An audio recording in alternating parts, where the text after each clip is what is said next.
All right, everybody, buckle up because today we are diving headfirst into a case that never seems to fade from the headlines. Hmm. The Menendez brothers. Oh, this is a good one. It's 1989, the sun-drenched streets of Beverly Hills, and a crime that would leave everyone asking, how could this happen? Right. It's one of those cases that really gets under your skin. And now, Netflix is throwing fuel on the fire with their new documentary, putting Lyle and Eric Menendez back in the spotlight. Yeah, this documentary, The Menendez Brothers, it's really interesting how they're trying to present things.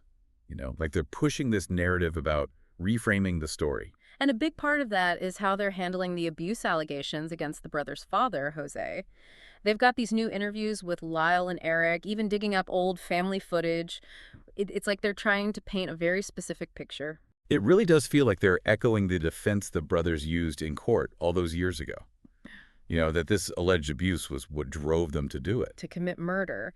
But, and this is what I found really curious, the article we read pointed at some pretty glaring omissions from the documentary. Like, do you remember how right after the murders, the brothers went on a crazy spending spree? Oh, yeah, that was huge. Expensive watches, designer clothes, the whole 9 yards.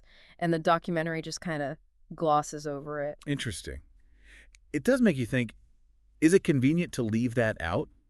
Because if the murders were fueled by this deep-seated fear and desperation, wouldn't their actions afterward tell a different story? Shouldn't they be, laying low or something? Exactly. Instead, they're hitting Rodeo Drive. It just feels like it clashes with this narrative they're building. It does. Yes. And it's not just the spending spree, right? There's this whole other layer where the documentary suggests the LA justice system had it out for them, especially after the whole O.J. Simpson trial. They even make a point of. Oh, right. They talk about specific detail from documentary. Exactly. Yeah. But you have to ask, how much did that really play into things versus, the actual evidence? It makes you wonder about their angle. It really makes you question the whole thing, like who do you believe? It's wild, though, because this case, it's like, it's not just a courtroom drama anymore, It's become this whole other beast. Totally. The article even talked about how there's this whole generational divide in how people see it. Oh, yeah, for sure. Like, you've got all these younger people on TikTok, and they're way more sympathetic to the brothers. The abuse angle really resonates with them. It makes sense, though, right? It's about their lived experiences, what they're seeing in the world. Yeah, but then you've got someone like the prosecutor, Pamela Bozinich. Oh, wow. And she was not messing around. No, I remember reading that. She straight up said that after this case, she started carrying a gun in her purse. Wow. Just goes to show you, this case, it got under everyone's skin. It wasn't just some abstract legal thing. It had real-world consequences. It really makes you think about the power of social media, right? Huge. Like, on one hand, it's incredible that we can revisit these old cases, unearth new perspectives, and maybe even find new evidence. Yep. But then there's this other side where it feels like social media can oversimplify these really complex situations. You see a soundbite on TikTok, and suddenly everyone's an expert. It's easy to get caught up in the emotion of it all without really grappling with the nuances. That's true, and that's the danger, isn't it? Yeah. We form these strong opinions based on these little snippets without necessarily having the full picture. Exactly. So it makes you wonder, is social media actually helping us understand these events on a deeper level, or is it just fueling these really emotionally charged reactions?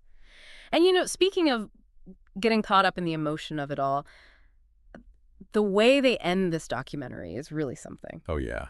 How so? Well, they've got this scene, right? Eric's talking about his mom, how much he misses her, and Lyle's got this whole, I wish I could take it all back vibe going on. It's heavy stuff. And then they cut to these young people, the ones who are all about the Menendez brothers now.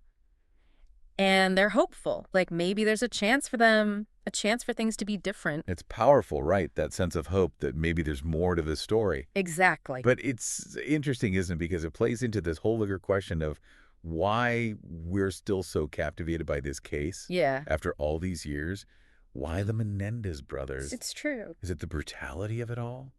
The psychology, the brotherly bond? The question of whether justice was really served? I mean, there's just so much there to unpack. It's funny you should say that because the article actually ends on this almost ironic note. They say, and I'm paraphrasing here, that the documentary might actually be less revealing than that Ryan Murphy drama series about the brothers. Oh, wow, really? Yeah. Which, talk about a twist. You'd think a documentary would be the place to get the real story. You would, wouldn't you? Yeah. But I guess that's the point, right? They're always multiple sides, different perspectives, especially with something as complex as the Menendez case. It's a good reminder that we should be wary of those easy answers, those black and white narratives. Especially these days, with social media throwing everything at us all the time, it's more important than ever to approach these kinds of cases thoughtfully, with Right. empathy, sure, but also with a critical eye. Absolutely, because ultimately it's about more than just one case, isn't it?